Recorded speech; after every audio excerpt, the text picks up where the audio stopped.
स्वागत आहे तुमचं माझ्या आजच्या या नवीन ब्लॉगमध्ये।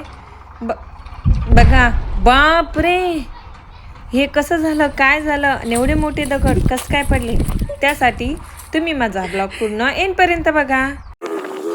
घरची सर्व कामं आवरून मी आणि माझी देवराणी निघालो आता आम्ही शेताकडे।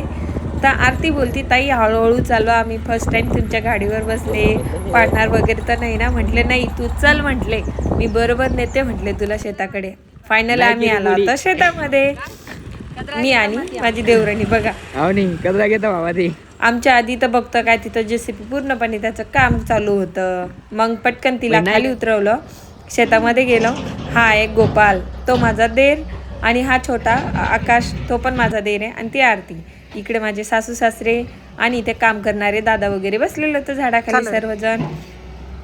मग आता सर्वजण म्हणले चला विहिरीकडे। मग बघितलं आम्ही विहीर, बघा आमचं विहीर खोदायचं काम, विहीर बनवण्याचं काम चाललेलं आहे। तर हे बघा कसं जेसीबीनी ऑलरेडी पहिले ब्लास्टिंग वगैरे झाले असेल, पूर्ण खडक वगैरे बाहेर काढण्याचं काम चालू आहे। जेसीबी खडक किती मोठे मोठे दगडे बघा कसं उचलतो, आणि आमच्या ते पलीकडं लेवल करण्यासाठी टाकतो आहे। ऊन खूप असल्यामुळं जास्त व्यवस्थित चेहरा वगैरे दिसत नाही, चष्मा वगैरे काढून घेतला मस्तपैकी। मग बाकी सर्वजण इकडे झाडाखाली बसले, आरतीला तहान लागली, ती पाणी पित होती। बाकी माझी मम्मी बसलेली होती आणि बाकी दादा ते बसलेले होते असेच। मग चालत चालत बघितलं, इकडे सर्वजण मस्तपैकी गप्पा मारत बसलो। काय झालं, कसं, कोणी हसत होतं, हसवत पण होतं, सगळ्यांचं चालू होतं।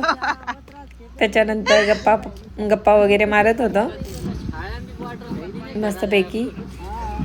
खूप दिवसांनी भेटले सर्वजण एकत्र। मग आम्ही ज्यूस आणलेला होता मँगोचा, गोपालला दिला, सर्वांनी पिला थोडा थोडा। त्याच्यामध्ये आकाश भाऊ म्हणता हे ज्यूस आहे का गढूळ पाणी? म्हणले बघा कसं कर, ज्यूस आहे गढूळ पाणी? म्हणले प्यायचं असेल पिण्यात दे माझ्याकडे। मग मी आणि आरतीने मस्तपैकी छान फोटो काढले, सर्वजण बसलेले होते। इकडं पप्पा ते मम्मी बसलेली होती।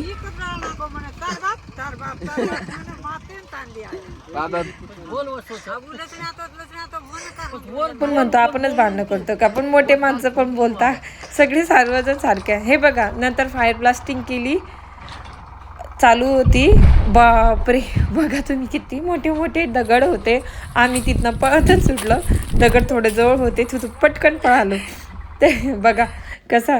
त्यानंतर साहेबांनी शेतामध्ये फोटो काढला। मग आम्ही घरी आलो, घरी एक छानपैकी रील बनवली मस्तपैकी मस्त। नंतर आमचे साहेब आणि आम्ही दोघांची एक छान अशी रील बनवली। साहेब बोलले मी करतो सेम तसं कर। आजचा ब्लॉग कसा वाटला, काय वाटला, कमेंटमध्ये नक्की सांगा।